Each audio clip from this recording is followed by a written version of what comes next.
Radio Bandido TV on Channel 224 Sky Cable and TV Plus boxes. Simulcast on DZRJ 8:10 a.m. Informing, advising, and entertaining the Filipinos and OFWs around the world. Streaming live on www.facebook.com/DZRJ 8:10 a.m. or on YouTube, channel DZRJ 8:10 a.m. Radio Bandido.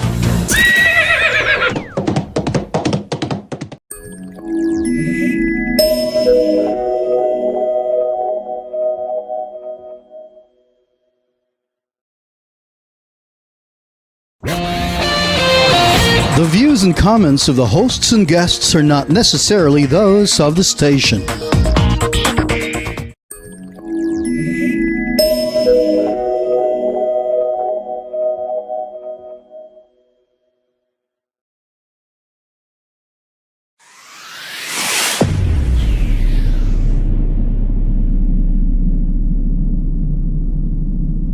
Good morning, Philippines, and welcome to the World News Jam on DZRJ Radio and Radio Bandito TV. My name is LeCain.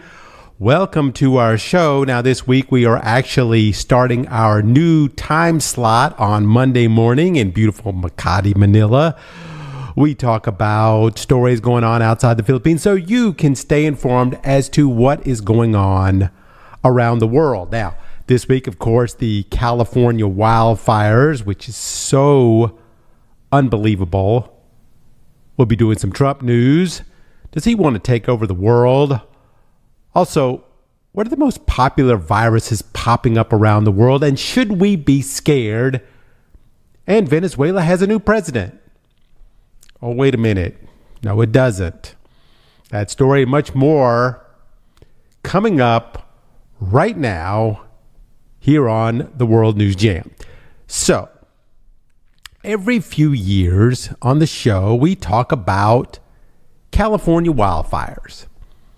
This area doesn't get very much rain. The vegetation dries up and something starts a fire. It happens. This is part of living in California. But there are fires, and then there is this fire from last week. It's big. It's really big. And it's plowing through populated areas with nothing to stop it. Now, like I said, California has fires. It's part of life there, but there used to be a wildfire season. Fires would pop up during the season, and then the firemen would be ready, and they would come and put it out. But lately, with the continuing warming of the planet, especially in the California area, the fire season is now all year round. There's never a time without the possibility of a fire.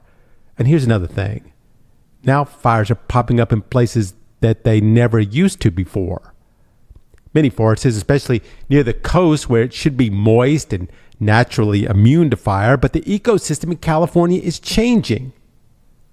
Places where there was fog and mist, now, well, they don't have fog and mist. They're being replaced by hot and dry.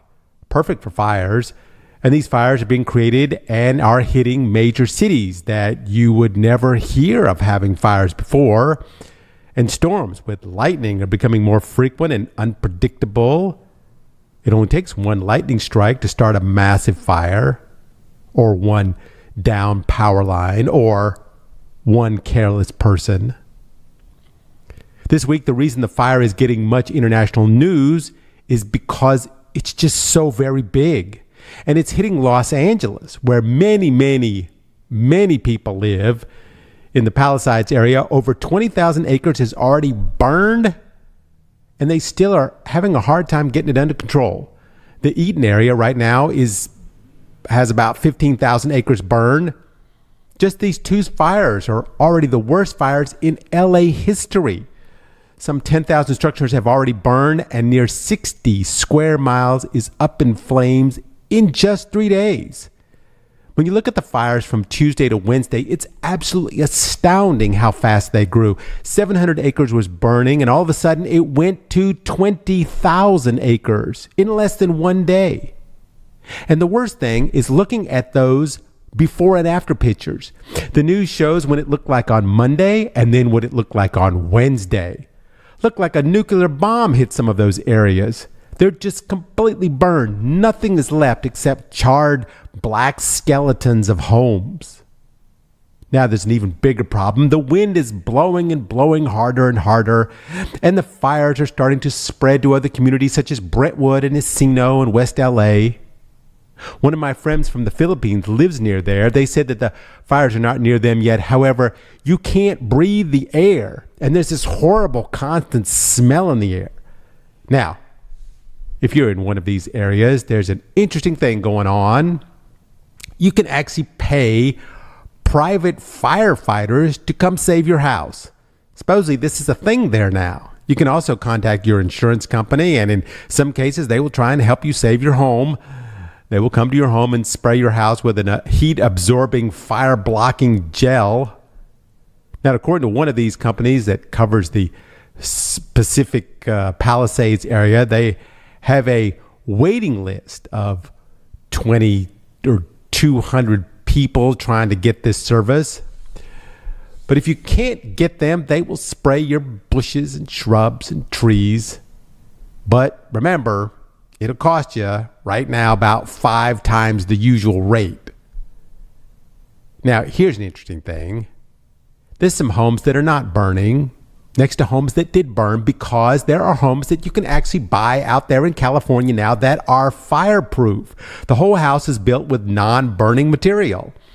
You can even install your own fire hydrant next to your house. But here again, these things come with big money costs. Have a fire hydrant could be very helpful in this fire because the city fire hydrants are having problems. What's the most important part of a fire hydrant? Well, it's water, and many of them have run dry. The chief of the LA Fire Department made a statement that they are no longer utilizing the hydrants. Why would a hydrant run out of water, especially at a time like this? Well, this is a question a lot of people need answering there in LA. The governor, for one, Gavin Newsom, right now, he's being criticized for letting the fires rage out of control. And the biggest reason? There's no water. The main reason given is that the system was never designed to have something like this. LA draws water from around 200 different utilities. This can handle urban fires, a burning building, some houses on fire. But a large-scale wildfire, over 20,000 acres, they can't get the water in fast enough. The former manager of the LA water system said, "We are looking at a situation that is just completely not part of any domestic water system design. If this is going to be the norm, there's going to have to be some new thinking about how systems are designed." End quote. This fire is moving faster than you can run. In some cases, around 5 football fields per minute. Think of that. If you sprint as fast as you can across a field, and then there's a fire that's running twice as fast as you can run. They were saying that in 2 days of fighting the fire in the Palisades, 3 1-million-gallon water tanks were already gone. Also, there was a problem with using the reservoir. It seems that it went offline just as the fire started. But experts are saying that even if they had access to the 117 million gallons of the reservoir, it would have helped some, but only some. It would not have put out this fire. And there was the problem of the water pressure because the electricity is going out, which left the pumping stations non-operational. Then in some places, they couldn't turn up the electricity for fear that it would start another fire. In any case, according to a FEMA official, there's another problem. Some houses, they left their water running. The house burned anyway, but the water is still running. So they have to go from house to house and turn off the water. Now, Donald Trump has chimed in on these fires, blaming it all on the governor. Of course, they don't really get along very much at all. Trump is saying that he did not tap the state reservoirs. I think that's what he said.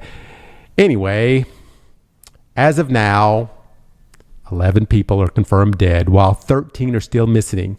166,000 people have been evacuated in the region, but some have just refused to leave. I mean, right now, as I'm talking here on the show, the fire continues to burn out of control. Even with thousands of helicopters dropping water on the fire, it's not enough. People have asked, why don't you just use the ocean water? I mean, that's what I asked. There's an unlimited supply of water right there. The problem, as I understand it, is salt. Yes, you can put out the fire. However, it will cause tons of damage along the way. Salt water can quickly be corrosive in firefighting equipment, tanks, hydrants, hoses. It can cause all kinds of problems to the environment. It can leave land completely barren for years after it's been used. So, no ocean water.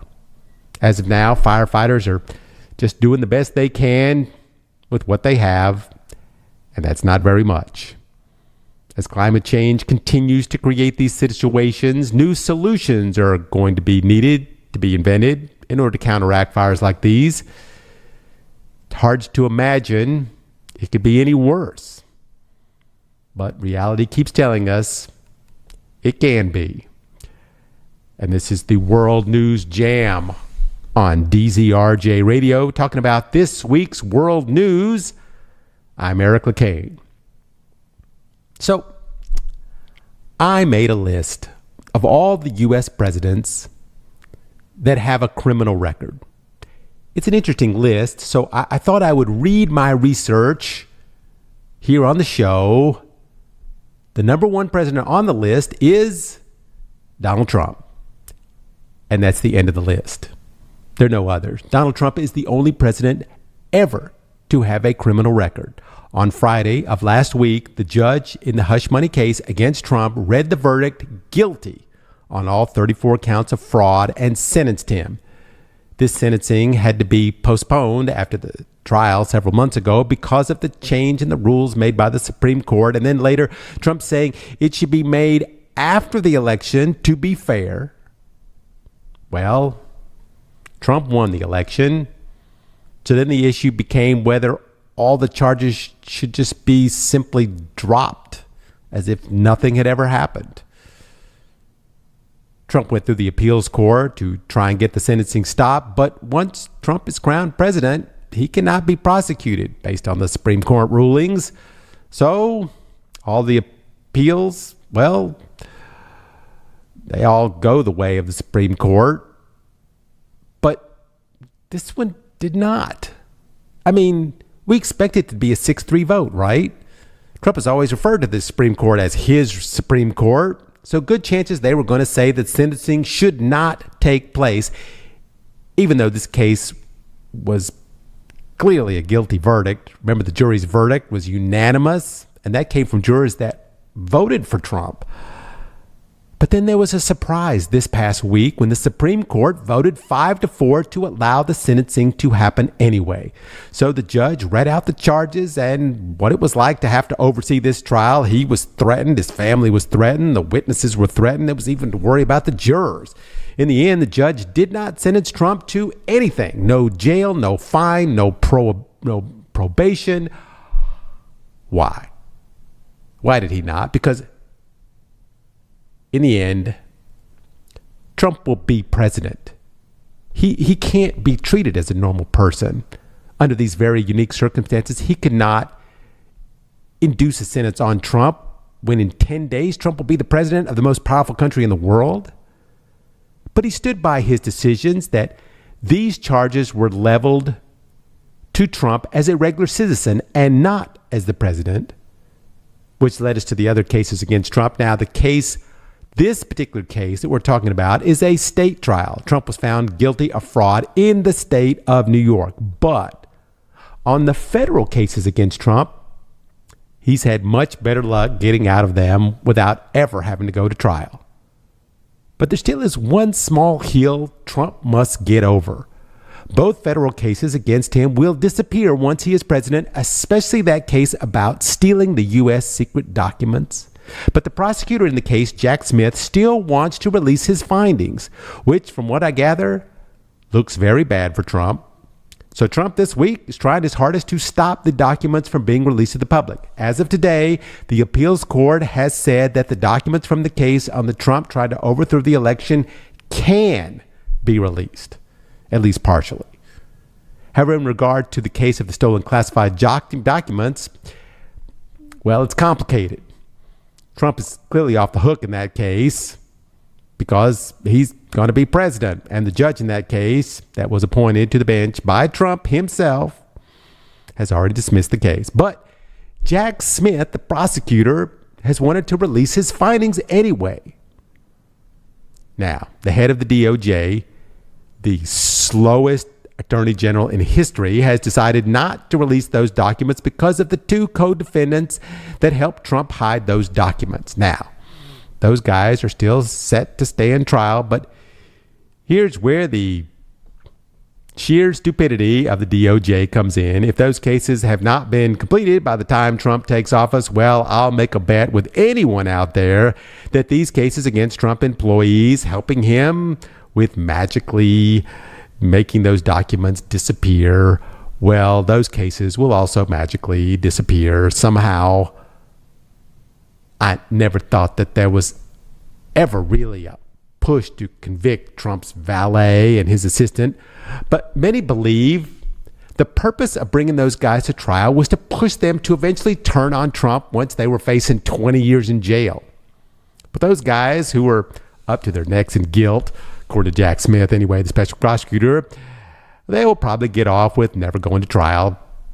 Most likely Trump will have their cases dismissed immediately, and they will probably get a job in the White House. But in any case, the judge in the New York trial has given Trump an unconditional discharge. In other words, you are guilty. However, due to certain circumstances, such as you are very ill or very old or about to be the U.S. president, you will not have to go to jail. Which, if you look back at others in New York who have even had one count of fraud against them, well, they got jail time, or at minimum got probation and a fine. But in this case, Trump will get nothing. He gets off completely scot-free. But does he really? I mean, he will be the next president. However, Trump will, as of this week, be a convicted felon. He will go into the presidency as the only previous president and current president to be convicted by a jury of his peers. It's kind of ironic if you think about it. Trump was voted in by the Republican Party and mostly by the evangelical Christians in the U.S. These are the ones that boast about being the party of law and order. That convicted felons should have less rights than the rest of us, that sentencing in crimes such as fraud should be much stricter, and that criminals should not be allowed to run for office or even vote. And it's not like this was Trump's only crime in his life. He's been convicted multiple times for fraud, even liable for sexual assault. However, it's always for civil liabilities. When it comes to criminal liabilities, Trump has been able to use his fortune or other people's money, mostly his voters, to stay out of jail time and time again. He's been described as the luckiest criminal defendant ever, appealing every verdict and trial and indictment until the prosecutor leaves or is voted out, or a judge leaves or is replaced by a judge more sympathetic to Trump, or people just get plain scared of the tweets and death threats and countersuits. But this is how Trump wins, and it works, and it has worked for him for decades of his cases. Seems he would be the last person the Christian Republicans would vote for, but they did. And now, in the daily news, it's going to be packed with Trump stuff. Why? Because this was the biggest part of his previous time as president, to always be in the news. Even as being elected to office this time, he is even in the news before he's even taking office. And just like before, sometimes it's for some crazy stuff. And this is the World News Jam on Radio Bandito TV. Remember a week before last, Trump said he was going to hit two of the U.S.'s biggest allies, Mexico and Canada, with 25% tariffs. That he was going to make them pay if they didn't get in the Trump line. And he said, "This is crazy. It would throw off the world economic order and hurt the U.S. economy for years to come." But this week, I have to say, things got even crazier. He gave us a bit of a shock by saying that the U.S. should absorb Canada, that Canada should become the 51st state of the United States. Now, first of all, Canada is its own country with its own provinces and government and everything. And mostly importantly, Canada has never once, that I know of, ever shown any willingness to join the U.S., especially under Trump, who is not so well liked in Canada. But many believe Trump is doing what he does, trying to create chaos where none exists. A lot of people thought it might just be one of his jokes. You know, when he says something serious to see how it's taken, and then if it's negative, the next day he'll just say it was a joke. But Canada is not looking at this like a joke. Dominic LeBlanc of the Canadian government said this week the joke is over. He said it's a way for him, I think, to sow confusion, to agitate people, to create chaos, knowing this will never happen. When Trump was asked in a press conference if he would use military force to overthrow Canada, Trump didn't exactly say no, but then later said he would use economic force. Now, of course, this comes at a very difficult time for Canada. Their Prime Minister, Justin Trudeau, just resigned, and it's been speculated that Trump may have had a part of the reason for that happening. Someone from the Liberal Party in Canada said this week the timing of this announcement by Trump is awful for sure, but we will do what we have to ensure that Canada stays strong. She said Trump should focus on his own issues in his own country because, according to her, he's got a lot of them. Even the Canadian immigration minister spoke out saying there's no chance of Canada becoming the 51st state of the United States. He compared it to a South Park episode. You know that cartoon which loves to make fun of Canada and Trump? Trump has said that Canada doesn't have anything that the U.S. needs, which makes people ask, well then, why does he want it? But in reality, the U.S. relies heavily on Canada. 60% of all the U.S. energy imports come from Canada. The U.S. produces 13.2 million barrels of oil per day, but uses 20 million barrels of oil per day. One of Canada's provinces alone provides 4.3 million barrels a day to the United States. And also, Canada is the top export destination of 36 U.S. states. So the U.S. does need Canada. But Canada is not the only country in Trump's sights this week. Also, Mexico. You know, Trump wanted to set tariffs on Mexico for 25%. Now, Mexico is the U.S.'s number one trading partner. So this would really be a problem on multiple scales if Trump actually does this. Mexico has said if Trump does this, they will implement their own tariffs against the U.S. The president of Mexico has said that if Trump does one, then they will retaliate with one. And if he does another, they will retaliate again until there is a major economic war. Trump is saying to Mexico, if you don't stop the flow of fentanyl into the U.S. and the problem of illegal immigration, he will have no choice but to start the tariffs. But the Mexican president said, well, maybe if you spend a little less on military weapons, just use a fraction of that on maybe peace and development, maybe we could fix these problems. But what happened this week has not made any of this any easier. This week, Trump stated that the Gulf of Mexico, a massive body of water off the coast of Mexico and the southern part of the U.S., should be renamed the Gulf of America. Now, first of all, yes, this is crazy, but Trump is pretty serious about it. He says that the U.S. does most of the work, and so it's ours. So why should it not have America's name on it? Well, as we know from school, North America is a name that covers both the United States and Mexico. So the president of Mexico said, well, why don't we also change the name of North America to America Mexicana. She said, that sounds pretty, no? Now, with the president of Mexico, I'm sure she is making fun of Trump. But like I said, Trump is quite serious about things like this.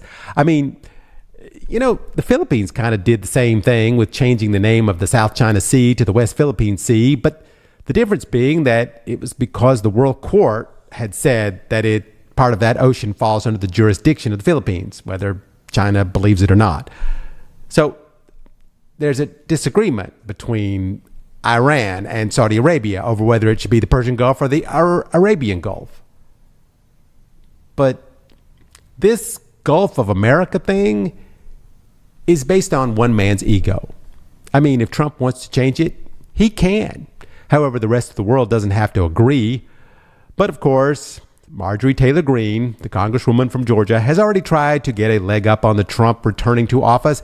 And she said she's going to introduce legislation, which she did last week, to change the name. She said, our U.S. armed forces protect the area from any military threats from foreign countries. It's our Gulf. The rightful name is the Gulf of America, and it's what the entire world should refer to it as. So as of now, the new Trump USA is looking to put its logo on things around the world. Not much different than putting Trump's name on hotels. But one of the big ones this last week was Trump saying he would like to take back Panama for the U.S.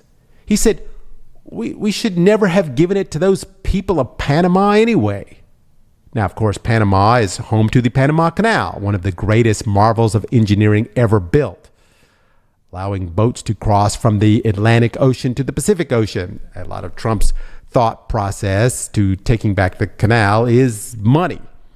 He's saying the fees for crossing the Panama Canal are high and that China is currently controlling the canal, which actually is not true.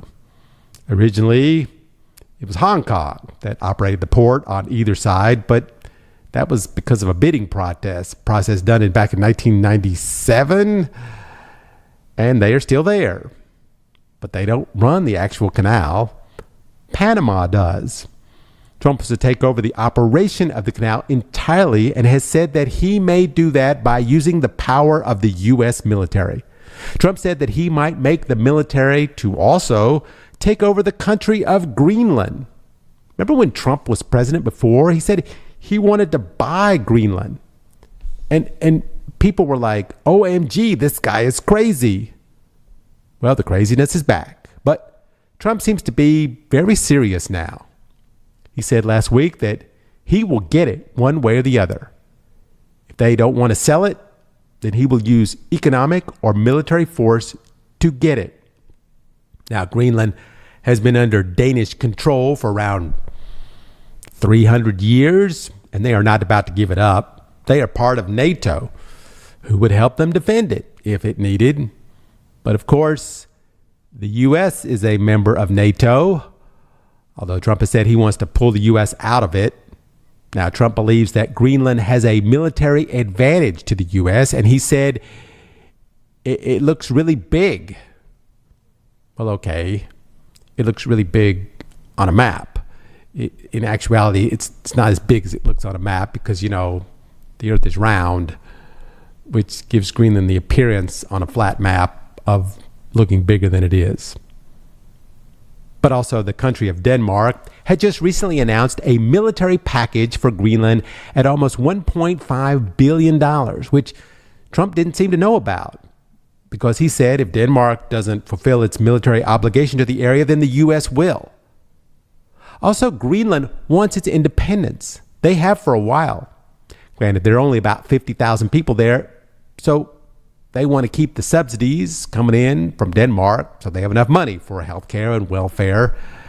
And another thing, most of Greenland is not really habitable. It's mostly ice. The U.S. is there anyway, but it's never been much of an issue because Greenland and Denmark like to having the U.S. there. But Trump wants to take over the rule of the area and exploit it. This has some people worried, especially with Trump in such close relations with Putin. Putin, who is trying to broaden his country's footprint. Is this what the U.S. is trying to do right now? Even before Trump is to take office, he's trying to slap the name USA on pieces of real estate around the world? Or is this just a distraction so Trump doesn't get asked about the economic and healthcare plans for the U.S.? In any case, if Trump gets his way, the world is going to go through some big changes. First off, everyone's going to have to buy a new world map. This is LeCain on the World News Jam on Radio Bandito TV here in Makati, Manila. Let's get over to some health news. You know, there's a lot of news this week about viruses. Some viruses that are having unusually high numbers of infections. First up, H5N1. That's a weird name for something. Much easier just to call it the bird flu or the avian influenza. You know where this flu comes from? Birds. It was first identified in 1878 when it was found to have a high mortality rate in birds. Then later in 1955 was established as a foul plague that looked like the human influenza, which of course at times wiped out thousands and thousands of people. And then by 1972, it was considered an epidemic in wild bird populations and was starting to be seriously studied. Now, in the past 50 plus years, there have been several outbreaks in chicken farms. Some of the outbreaks are just a few birds to several millions of birds. A lot of times it's wild birds mixing in with the domestic chickens, and the disease spreads, and before the farmers can tell, all the chickens are sick. Also, knowing where the virus starts is sometimes impossible because birds, they fly. One bird could fly in from 100 miles away, poop in the chicken coop, and then a million chickens have to die or have to be culled. And just like in the COVID days, the virus changes when it migrates from several species of birds. But what makes the bird so dangerous is when it finally changes enough that it migrates to a human. This is what is known as cross-species transmission. Now, H5N1 has been around for obviously many years, but someone recently died from the virus recently in the United States. Now, I have to say that if you were to contract H5N1, the chances of you dying, according to the CDC, are pretty good. In fact, of the 950 cases around the world, half of those people have died. Now, like I said, the bird flu has been around for a while, but this strain of the H5N1 was first discovered in China in 1996. It was first identified in geese, but since then it has showed up in a variety of birds. But these days, it's not just birds, and it's not just in one place. They have found it in 48 species of animals in 26 countries. They all have the same virus. It includes marine mammals such as sea lions. In South America in 2023, 24,000 sea lions died from H5N1. And since 2022, more than 130 million wild and farm birds have been affected in just the U.S. Also, 919 dairy herds have tested positive, as well as 66 people. Now, let me just say that everyone that has acquired the virus has gotten it from a bird, not another human. This is what made COVID so bad, and that it was originally passed from an animal to a human. That's something that happened. And then it changed. It changed when the virus moved, not just from animal to human, but then from human to human. Now, just to be clear, when they have done contact tracing with an infected human of this virus, all humans that person came in contact with, there was no trace of a human transferring it. So once it gets into a human, as of now, that's the end of the cycle. It cannot be placed into either a human or an animal after that. The thing scientists are currently looking for is if the virus were to evolve once it passed on to a human. Each time a virus infects a cell, it copies itself and it makes a mistake. Usually these mistakes are benign or even harmful to the virus itself. But occasionally there is a genetic change that helps the virus become better at infecting human cells. Given the right set of circumstances, that version of the virus may outcompete others and continue to survive, going on to infect new hosts or new kinds of hosts. Now, how do you get this thing? Scientists believe that H5N1 could be transmitted through the eyes. They think it's not so much the respiratory tract where humans pick it up. It's in the eyes, because the receptors in the eyes is where the cells are. The cells that pick up this particular virus. From the eyes, then it is spread to the respiratory tract, and that's where your symptoms begin showing up with all the coughing and so forth. So the question is, when does the virus mutate so to be contracted from a respiratory passing? Because in humans, this is how we pass diseases to each other. So obvious. The people most affected by the virus, in this particular case, are ones that work on a bird farm. And also, if a cow gets infected, the virus will show up in the udders of the milk, and then the udder splashes, the milk up on your eye, and that's a problem. Cow-sized problem. Now, speaking of China, there's a story out now about a lot of cases of HMPV happening in China. They're all over the place. Human metapneumovirus. It can cause upper and lower respiratory disease in people. And according to the Chinese Centers for Disease Control, there's a lot of cases this year. Now, this is not some new virus we've never heard of before. In fact, it's been known since 2001. This virus moves from person to person, same as COVID does, through a cough or a sneeze or a handshake. This is not something to worry about yet. It's just on the radar. If you turn out to test positive, just do what the doctor says. But if you have a compromised immunity, you may want to get an aggressive treatment, maybe go to the hospital. One more thing. There's another virus out there, the norovirus. It's a big uptick in that virus, especially in the U.S. and other parts of the world. This is a foodborne disease, which can infect as many as 21 million people a year. It's an extremely contagious disease. The symptoms are extreme vomiting, diarrhea, stomach cramps. Yes, this is not a fun thing to catch. The place where you're most likely to get it, on a cruise ship. And supposedly, it's very fast. You're feeling fine 1 minute and then blah the next minute. Now, here's the thing. There is no treatment for this virus and no vaccine. Once you have it, you got it. Just have to wait it out. Biggest issue, of course, being dehydration, which is the problem that you have from this disease. So try to stay hydrated if you get it. Just let it take its course. So, big question being, viruses that we have now, how are they going to change? The best way that you can protect yourself against viruses, brick up all your windows and never go outside. But if you're like me and you can't do that, just be smart.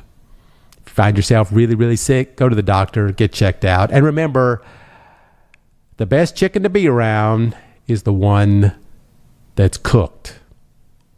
This is LeCain. We are discussing the biggest stories going on around the world right here on DZRJ Radio. Hugo Chavez. Remember him? He was the leader of Venezuela for 14 years, 1999 to 2013. Before being president, he attempted a military coup to overthrow the government. It failed. He had to go on TV and tell his fellow comrades that they should lay down their arms and surrender. Of course, he was thrown in prison. But his speech on TV left a mark on the people of Venezuela. This popularity gained him his release from prison, and his popularity continued to grow as the people voted him in the next election as president with 56% of the vote. His approval rating hit 80% with his increased spending on social programs to help the poor, which most of the people in Venezuela were poor. But with that popularity, he changed the Constitution, giving himself more power over the country and over its oil. He made friends with Cuba, Iraq, Iran, Libya. He became an enemy of the U.S. by 2002, his popularity with his people had vanished. In fact, 2002, 1 million people showed up at the Capitol demanding his resignation. There was a big battle, and eventually Chavez was removed from power. The military put the head of the National Federation of Private Businesses in charge, but then quickly realized that he was worse than Chavez. So they put Chavez as vice president in charge, who then put Chavez back in charge. During this presidential dance, Chavez was basically out of power for 3 days. Now, Chavez was back in, made sure his power was solid. He was elected president again and again. But the problem was, Chavez had lung cancer. And he couldn't really go to very many countries to seek medical treatment because he was basically a hardcore, corrupt dictator. Probably would have been thrown in jail. So he went to Cuba for treatment.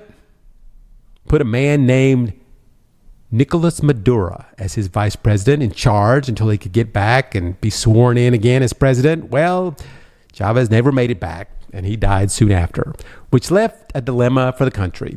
Who would be president? Well, there had to be an election, and in that election, Maduro won by an extremely close and questionable vote. The opposition leader demanded a recount of the votes, but Maduro was inaugurated anyway. Maduro proved to not be the leader Venezuela needed. Under Maduro, the country fell into ruin. But they did have the largest oil reserves in the world, and yet the people of Venezuela were considered some of the poorest in the world. Massive corruption, U.S. sanctions, no maintenance, no investment. Maduro's popularity numbers were the lowest ever. There was an inflation growth of around 130,000%. Their money was not worth the paper it was printed on.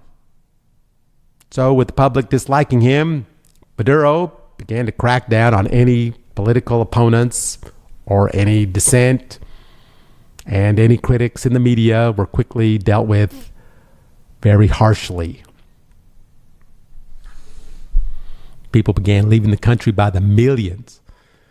Maduro was hated by a huge majority of his countrymen. So when the 2018 election came around, in order to win, he barred most of the opposition parties from running. In the final election, less than half of the population voted, and the counting of the votes was very, very, very suspect. The two leading candidates opposing Maduro rejected the results, as did most of the countries around the world, and labeled the election a total sham. Maduro himself winning 67% of the vote. However, the majority of the population wanted him out. So it just seemed impossible that the vote was not fixed. In fact, after the election, over 1 million people spoke out against Maduro, more people than the number of votes for the opposition. Now, moving up to July 2024, yet another presidential election in Venezuela. Many people said this is the time to finally remove the dictator Maduro.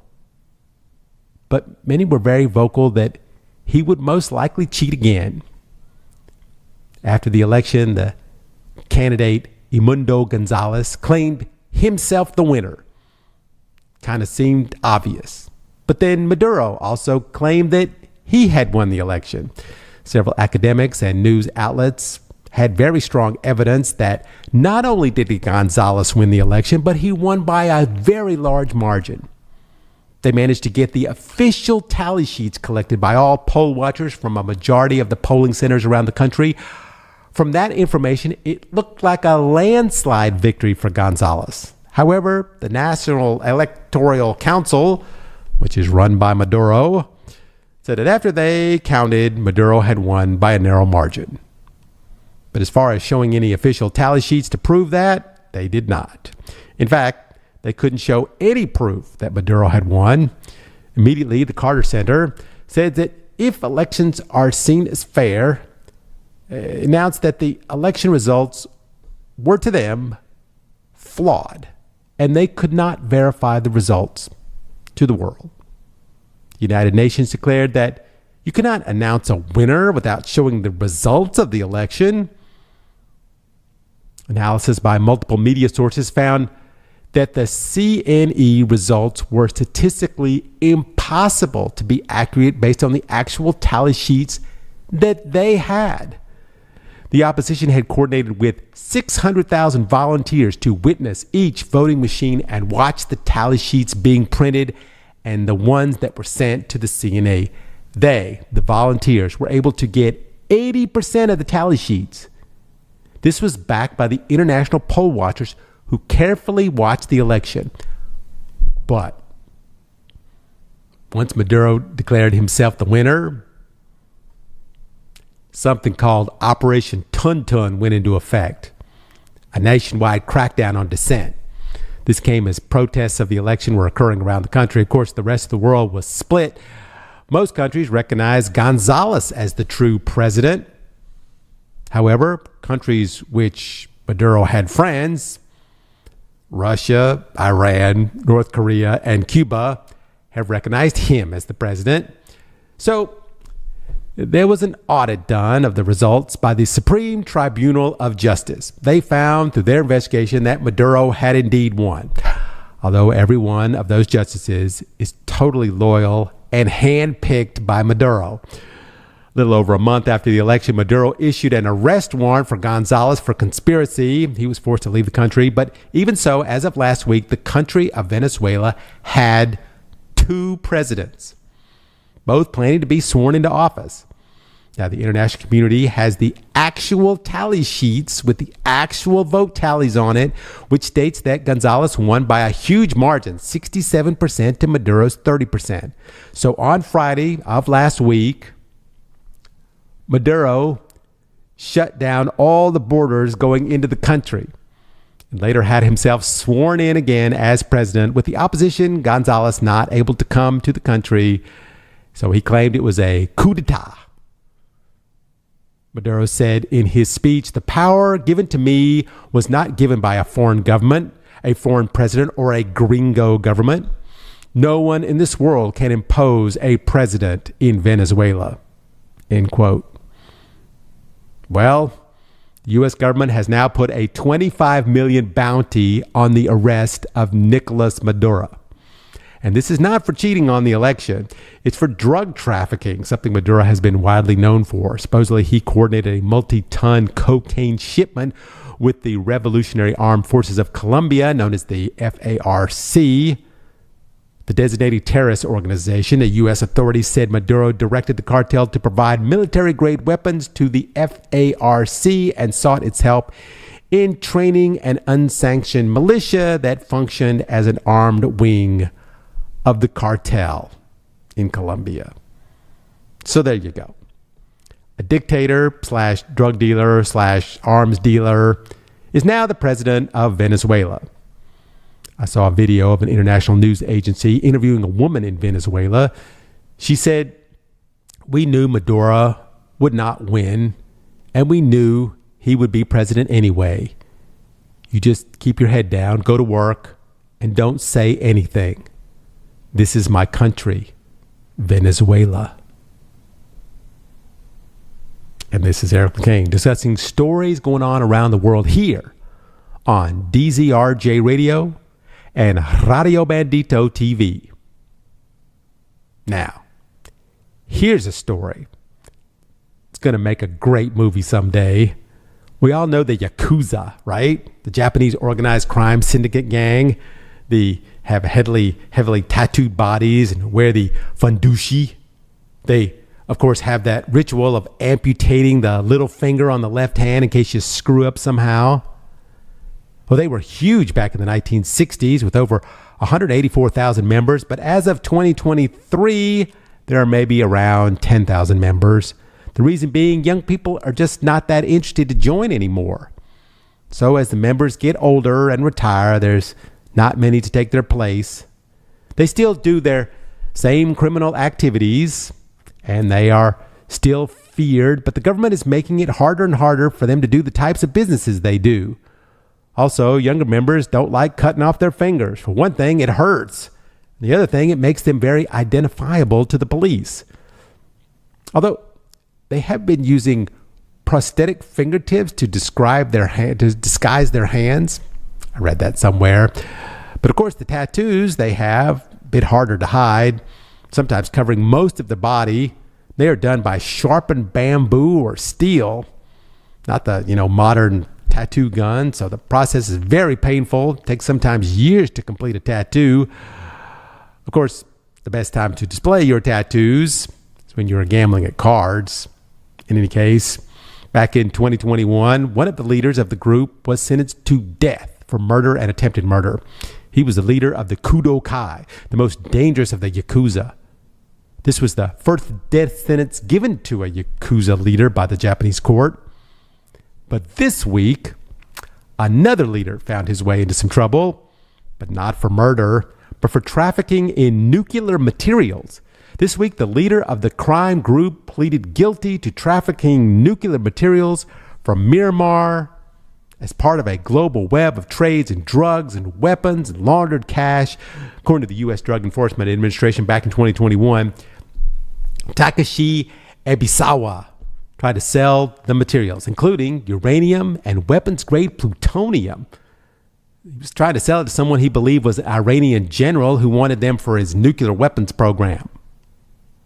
The 60-year-old Japanese national on Wednesday pleaded guilty in a New York court to conspiring with a network of associates to traffic the nuclear materials out of Myanmar, as well as dealing international narcotic trafficking and weapons charges. The operation was right out of a Mission Impossible movie. 𝗪cie𝗵𝗀𝗀 told an undercover agent that a leader of an insurgents group in Myanmar had some nuclear materials he wanted to sell, and he needed to sell it in order to fund a large weapons purchase. So the DEA first picked him up for plotting to distribute drugs in the United States and purchase American-made surface-to-air missiles. Then last year, they also charged him with trying to sell nuclear materials to Iran. He stood in the New York court last Thursday and admitted to everything: the nuclear material, trading drugs, missiles, laundering money. Why plead guilty? Well, his dealings with the undercover DA agent, he would show pictures of rocky substances with Geiger counters measuring the radiation. He would also show lab results indicating the presence of thorium and uranium. Of course, the question being, how did he come by such materials? Well, this comes down to the issues going on in Myanmar right now. As we have talked about on the show before, there is still a civil war going on there now, and the military militants there are still in power. But besides overthrowing the country, they make big money in narcotics and also have a lot of natural resources, including rare earth materials used in military technology. Example, a nuclear bomb. Actually, the DEA was trying to get him on international narcotics distribution and weapons sales when out of nowhere, 𝗪cie𝗵𝗀𝗀 unwittingly told him about the nuclear materials. Now he's pleaded guilty on all charges. I guess there was some kind of deal made to turn in other people, maybe get a smaller jail sentence. By the way, in Myanmar, things are just as bad as they were the last time we discussed them. This week, the military bombed a village under the control of a minority group. 40 people were killed and 20 others injured. Hundreds of homes were destroyed. Of course, none of this is easy to confirm, as no news is easy to confirm coming from there. Right now, more opponents of the ruling military are taking up arms against them. According to a spokesman for the Arakan army, all 40 dead in that bombing are civilians. There are really two groups fighting the military now, the People Defense Force and that minority group, the Arakan. They're actually trying to get their own autonomy now. Sometimes these groups just team up together on operations against the military, which it's been working. Now, just to update you on some opposition that's making headway, they just took over a huge area in Rakhine. Rakhine is formerly known as Arakan, which was the area where 740,000 Rohingyas were driven across the border into Bangladesh. Also, if you remember, the president of Myanmar before the military coup, Aung San Suu Kyi, she's still in prison, however, was recently given house arrest due to the extremely hot weather. And that is life currently in Myanmar. And we are out of time here on the World News Jam. Thank you so much for spending your time here with me, Eric LeCain. Our discussions of stories going on around the world. Join us next week here on DZRJ Radio and Radio Bandito TV for more interesting news. So for now, everyone be safe out there, and we will see you next week. The views and comments of the hosts and guests are not necessarily those of the station.